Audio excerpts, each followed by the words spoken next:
The wedding reception was perfect until the toast began. 300 guests filled the ballroom at the Ritz-Carlton. Crystal chandeliers cast warm light over tables decorated with white roses and gold accents. My wife Sophia looked radiant in her Vera Wang gown, her hand warm in mine as we listened to my best man's speech about how we met in law school. Then my mother stood up. She didn't wait for the speeches to end. Just stood, tapping her champagne flute until the room quieted and all eyes turned to her. I wanted to talk about the extraordinary gift Sophia's parents gave the newlyweds, she announced, her smile too bright.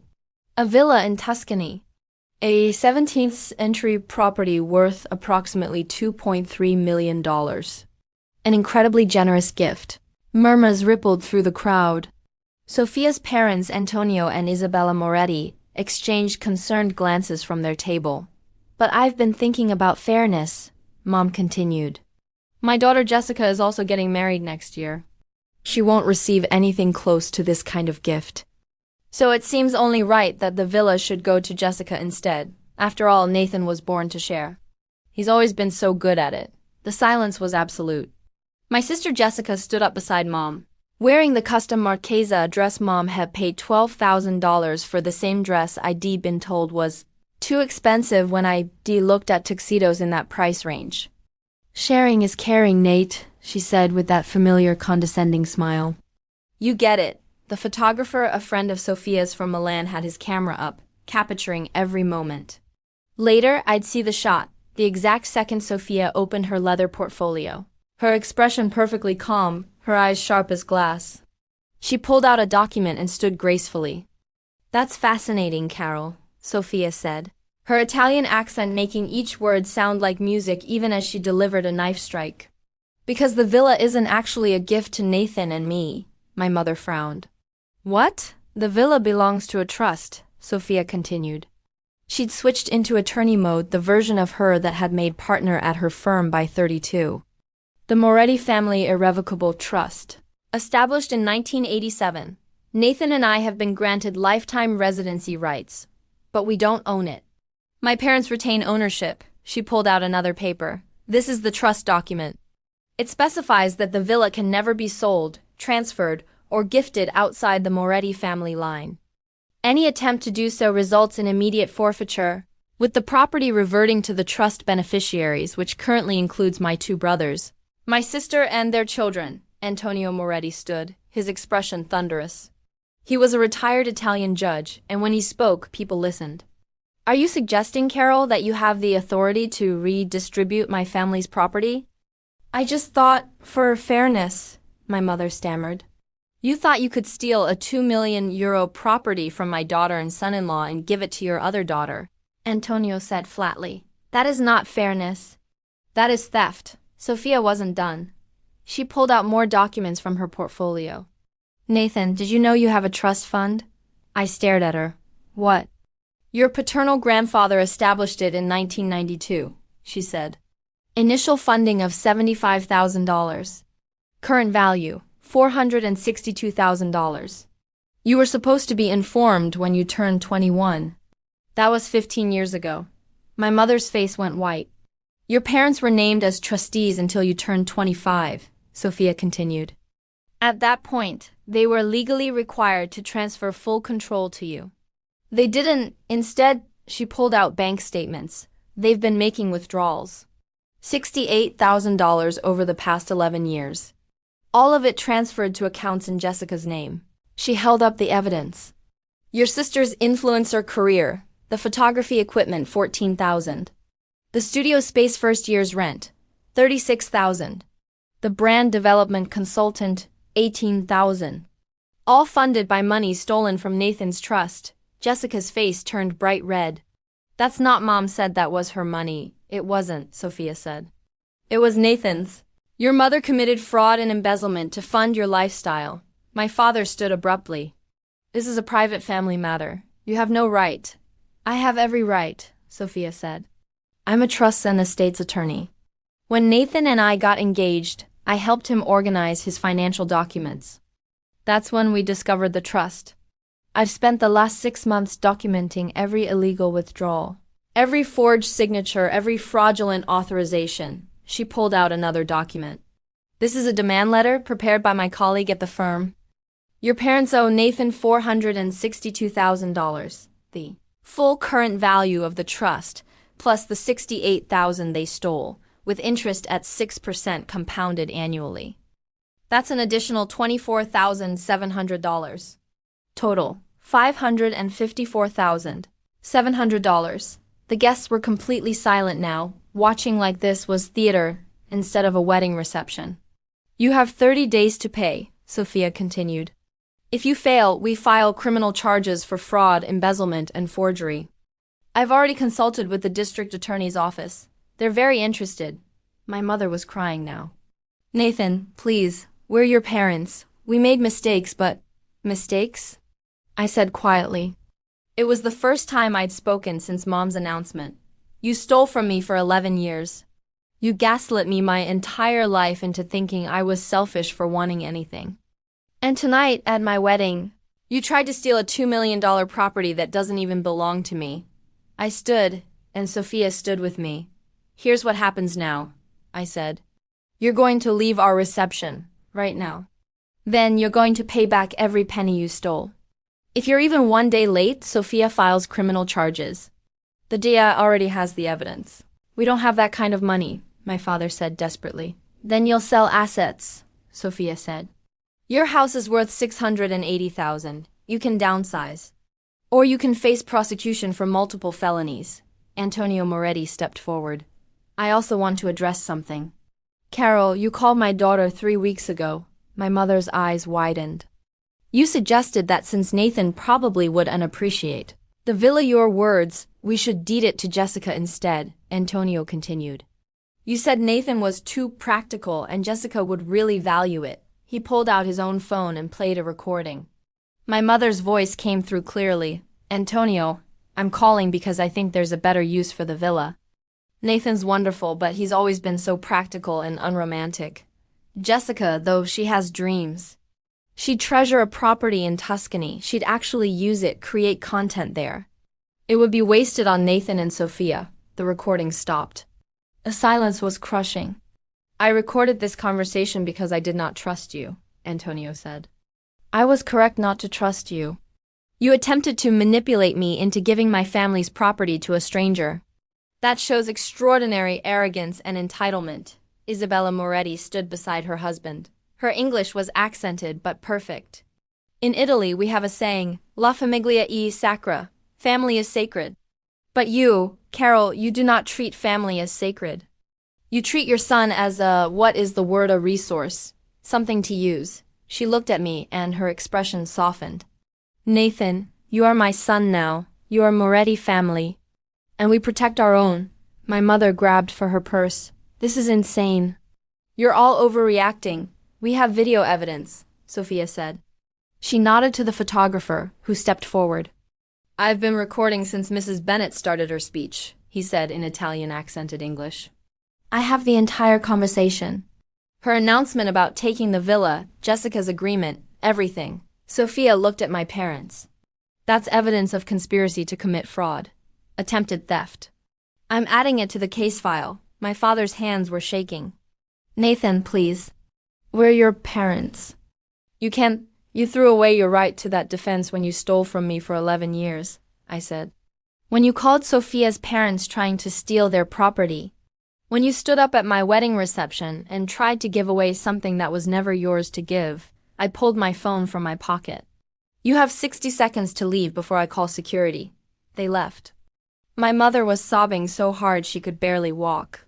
Jessica followed, her face twisted with fury. My father's shoulders were hunched, his footsteps heavy. The ballroom door closed behind them. The silence lasted exactly 3 seconds. Then Antonio raised his champagne glass. To Nathan and Sophia, he said loudly. May your marriage be filled with honesty, respect, and the love you both deserve. The guests erupted in applause. The band started playing again. People crowded around us, hugging Sophia, shaking my hand, telling me I'd done the right thing. But I was staring at Sophia, at the portfolio still in her hands. How long have you known?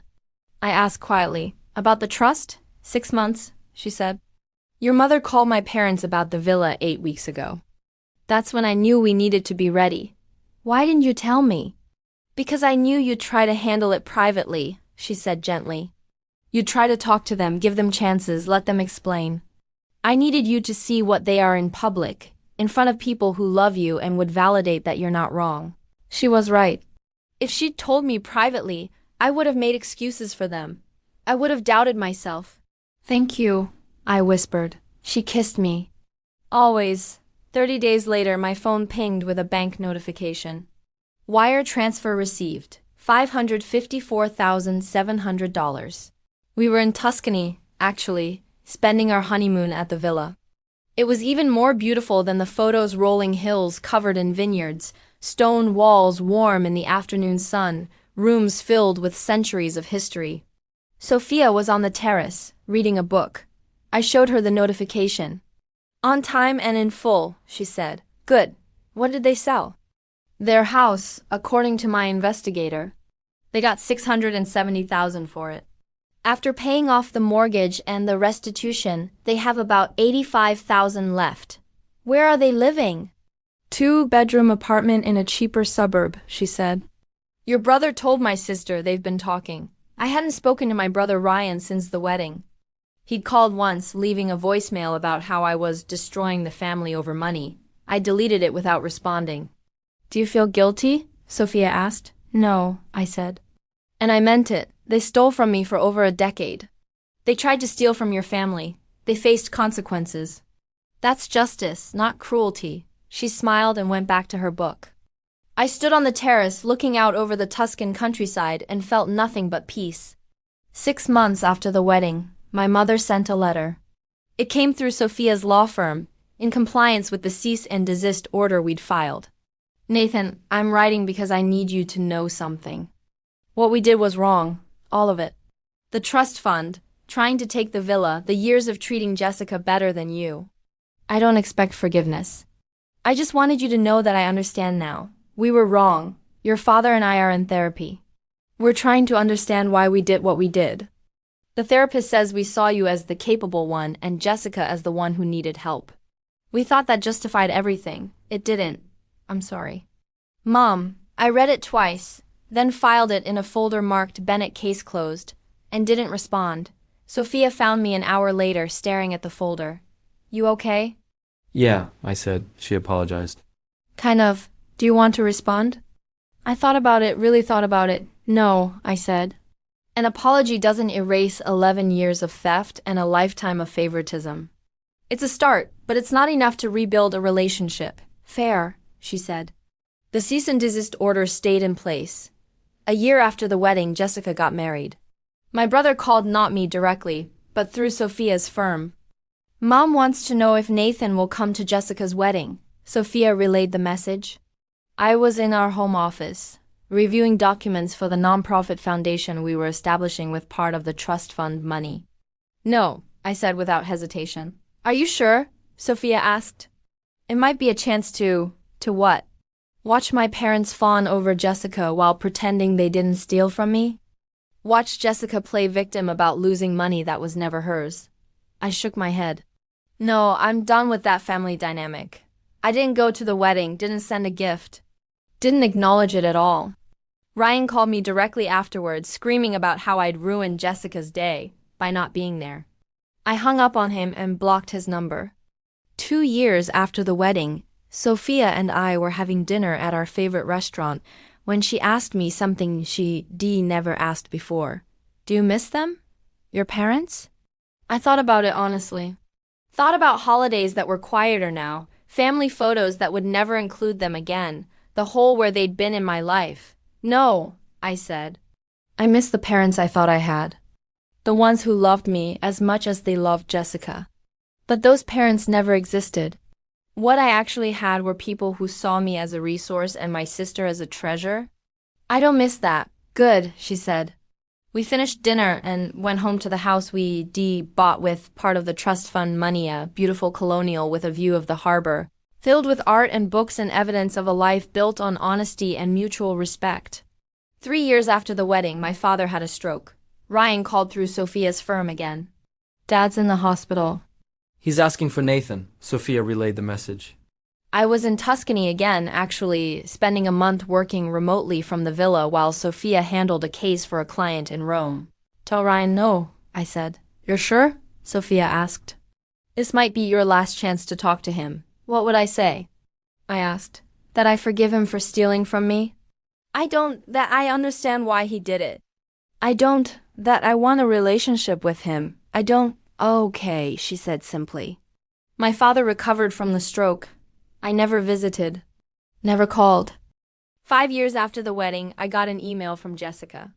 It came to my work account. She must have found it on LinkedIn. Nathan, I know we're not supposed to contact you. But I need you to know something. Mom and Dad are struggling. The apartment they're in is awful. Dad's medical bills from the stroke are overwhelming. They've spent all their savings. I know you have money now. The trust fund, your job, everything. Can't you help them? They're our parents, please. Jessica, I read it once, then forwarded it to Sophia with a note. Add this to the harassment file. She responded within an hour. Done. Want me to send a cease and desist to Jessica too? Yes, I typed back. The lawyer's letter went out that afternoon. Jessica never contacted me again. 7 years after the wedding, Sophia and I were sitting in the villa's garden when she told me she was pregnant. We're having a baby, she said, her hand on her still flat stomach. Due in January, I kissed her, overwhelmed with joy and terror in equal measure. I want to do it differently, I said, than my parents did. I want our kid to know they're valued for who they are, not for how useful they are. We will, she promised. Our daughter was born the following January. Lucia Isabella Bennett Moretti. She had Sophia's dark eyes and my stubborn chin. When she was 2 weeks old, my mother sent a card through Sophia's firm. Congratulations on the baby. I'd love to meet her someday. Love, Mom. I threw the card away without responding. Lucia would never meet people who thought stealing from family was acceptable. She would never be exposed to the toxic dynamics I'd grown up with. She deserved better. 10 years after the wedding, Sophia and I were having breakfast on the villa's terrace. We spent every summer there now, with Lucia running through the vineyards and learning Italian from her Moretti grandparents. Do you ever regret it? Sophia asked. Cutting them off completely? No, I said, watching Lucia chase butterflies through the garden. They had every opportunity to be decent people. They chose not to. That's on them. Even now? After all this time? Especially now, I said. Because look at what I have. A wife who protects me. A daughter who's growing up knowing she's loved unconditionally. In-laws who treat me like family. A life built on honesty and respect. I never would have had any of this if I stayed connected to people who saw me as a resource instead of a person. Lucia ran up to us, chattering in Italian about the butterflies she'd seen. Sophia scooped her up, laughing. I looked at them, my family, my real family, and felt nothing but gratitude. No guilt. No regret, no second thoughts. Just peace. 15 years after the wedding, my father died. Ryan called through Sophia's firm one last time. Dad's gone. Heart attack. The funeral is Saturday. Mom really wants Nathan there. Sophia asked me what I wanted to do. Nothing, I said. I have no relationship with these people. I'm not going to pretend I do just because someone died. I didn't go to the funeral. Didn't send flowers. Didn't acknowledge it in any way. Lucia asked me about it. She was 14 now, smart and perceptive. Mama said your father died. Are you sad? No, I said honestly. He wasn't a good father to me. I'm sad for the father I wish I'd had, but I'm not sad about losing someone who stole from me and never apologized. She thought about that. That makes sense. And it did make sense. Because I did learn something important on my wedding day when my mother tried to steal a villa that wasn't hers to take. Family isn't about blood. It's about respect, honesty, and love. People who violate those principles don't deserve access to your life, no matter what DNA you share. I never looked back. Never second-guessed. Never regretted choosing myself and the family I'd built over the people who'd stolen from me. The villa stood beautiful in the Tuscan sun, fully ours, forever ours. And that was exactly how it should be.